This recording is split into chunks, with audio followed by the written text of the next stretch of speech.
Hello everyone, welcome back to this channel. तो इस video में डिस्कस करेंगे कि आप लोगों को कैसे प्रिपेयर करें फॉर दिसंबर 23 फाउंडेशन एग्जाम्स। देखिए, आपको करना क्या है, आपको मल्टीपल टाइम्स रिवीजन जरूर करना है। मोस्टली एस्पिरेंट्स ऐसे होते हैं जिनके सेकंड थर्ड अटेम्प्ट लग जाते हैं उन्हीं की गलती की वजह से, क्योंकि वो लॉ में मल्टीपल रिविजन नहीं करते हैं। मल्टीपल रिविजन करना कोई खेल नहीं है, बहुत टिपिकल हो जाता है, लेकिन जब मेहनत करेंगे तभी तो आपके नंबर अच्छे आएंगे ना। अगर आप स्मार्ट वर्क करने की सोच रहे हैं कि भाई चलो मेन पढ़ लेते हैं और नंबर आ जाएंगे, लॉ में ऐसा नहीं होता है। क्योंकि लॉ में ऐसे आपको कभी पूरे नंबर नहीं देता है।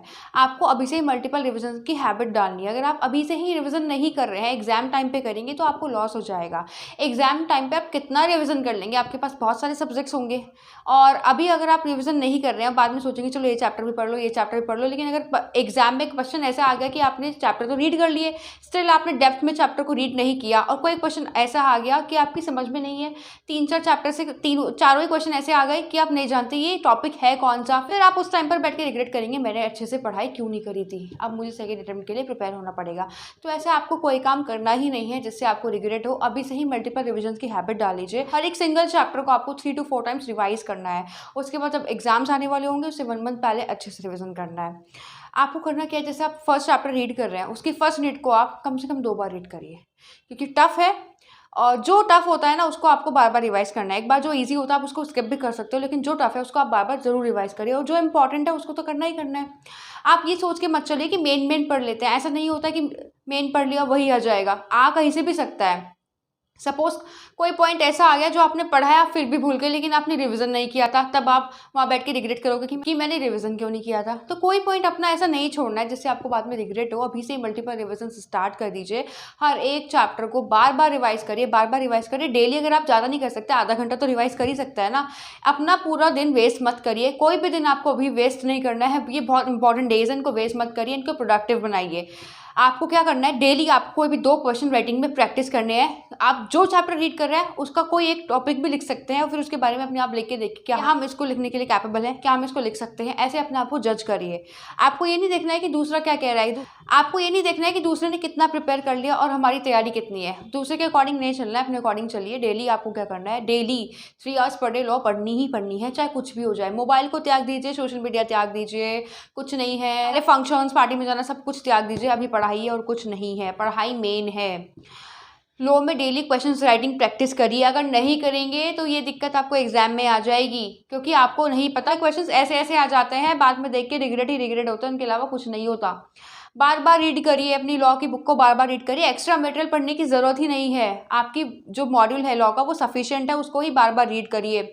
फर्स्ट चैप्टर हो जाता है, सेकंड अच्छे से करिए। जब तक एक चैप्टर आपका अच्छे से नहीं हो जाता, आपको एक एक लाइन अच्छे से क्लियर नहीं हो जाती, आपकी जो कॉन्सेप्चुअल क्लैरिटी है वो एकदम क्लियर नहीं हो जाती, तब तक आपको नेक्स्ट चैप्टर पे जाना ही नहीं है। फर्स्ट चैप्टर की 3rd यूनिट जो है बहुत ही लेंथी है, और जब तक आपको उसके हर टॉपिक का मीनिंग पता नहीं चल जाता तब तक आप नेक्स्ट यूनिट को नहीं पढ़ेंगे। पहले आप एक चैप्टर को अच्छे से कंप्लीट करेंगे, उसके हर एक टॉपिक को राइटिंग में प्रैक्टिस करेंगे, और उससे रिलेटेड क्वेश्चंस को प्रैक्टिस करेंगे जो आपकी मॉड्यूल के बैक में गिवन है। अगर आप वो वाले क्वेश्चंस कर लेते हैं तो आप क्या करेंगे, अगर आपके बैक क्वेश्चंस अच्छे से हो जाते हैं तो आपको करना क्या है, हर एक यूनिट में से कोई भी एक टॉपिक ले लीजिए और उसके ऊपर बैठ के अपने वर्ड्स में नोट्स बनाइए। आप ये देखिए, क्या मैं इसका प्रोविजन अपने आप लिख सकता हूँ, और ये टॉपिक एक क्वेश्चन बन के एग्जाम में आ गया, क्या मैं इसको अपनी तरफ से लिख सकता हूँ, क्या मेरे इसमें अच्छे मार्क्स आ सकते हैं। ऐसे अपने आप को जज करना बहुत ज़रूरी है। किसी को देख के मत चलिए, अपने अकॉर्डिंग चलिए कि क्या आप कैपेबल हैं ऐसा करने के लिए। और हाँ, लॉ में जितने भी कीवर्ड्स हैं, साइड हेडिंग्स है, अभी से पढ़ने की हैबिट डाल लीजिए। आप ना सेक्शन के चक्कर में मत पड़िए, क्योंकि सेक्शन बहुत सारे हैं। अगर आप एग्जाम में गलत सेक्शन लिख कर आएंगे तो आपका पूरा क्वेश्चन कट हो जाएगा। बट अगर आप सेक्शन एक बार को नहीं लिखते हैं तो आपके मार्क्स कट नहीं होंगे, आपके मार्क्स चल जाएंगे, लेकिन आपका प्रोविजन एकदम करेक्ट होना चाहिए। अगर प्रोविजन ही गलत हो गया तो आपका पूरा क्वेश्चन बुक गलत हो जाएगा। आपको करना यही है कि डेली क्वेश्चन को राइटिंग में प्रैक्टिस करिए। क्वेश्चन उतार लीजिए, बुक बंद कर दीजिए, उसके बाद लिख के देखिए कि आपका प्रोविजन सही है या गलत। जितने वर्ड्स आपने लिखे हैं क्या वो सही है या गलत है, ये आपको मैच करना है। और अपनी मिस्टेक को छुपाना नहीं है, अवॉइड नहीं करना है, उस पर हैंड टू हैंड काम करना है। अगर आप बात के लिए छोड़ दोगे ना पेंडिंग, तो पेंडिंग ही रह जाएगा, उसका कभी टाइम नहीं आएगा। तो अपने एग्जाम के अकॉर्डिंग अपने आप को अभी से प्रिपेयर करना स्टार्ट कर दीजिए, क्योंकि एग्जाम के लिए अब ज़्यादा दिन नहीं बचे हैं आपके पास। आपको अपना टाइम बिल्कुल भी वेस्ट नहीं करना है। इस टाइम को प्रोडक्टिव बनाइए, सुबह जल्दी उठिए, पढ़ना स्टार्ट करिए। डेली एक मैक्सिमम आपको 10 आवर्स अ डे पढ़ना ही पढ़ना है, इससे कम नहीं। अगर कम पढ़ते भी हैं तो बड़े फोकस्ड आवर्स होने चाहिए, वो आपके लॉन्ग सिटिंग आवर्स लगाने शुरू कर दीजिए। कम से कम आपको 3 घंटे लगातार लॉ पढ़नी है बैठ के, कोई बहाना नहीं अपने आप से।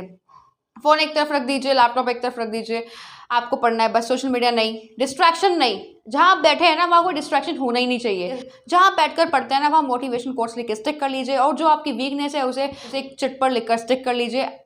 स्टिकी नोट्स आते हैं, उन पर जो भी आपको लिखना है आप वो लिखकर स्टिक कर लीजिए, कि जिससे आपको मोटिवेशन मिले। उल्टा सीधा कुछ नहीं लिखना है, लिखना वो है कि जिससे आपको मोटिवेशन मिले और आप मोटिवेटेड होकर अपनी पढ़ाई पर ही ध्यान दें।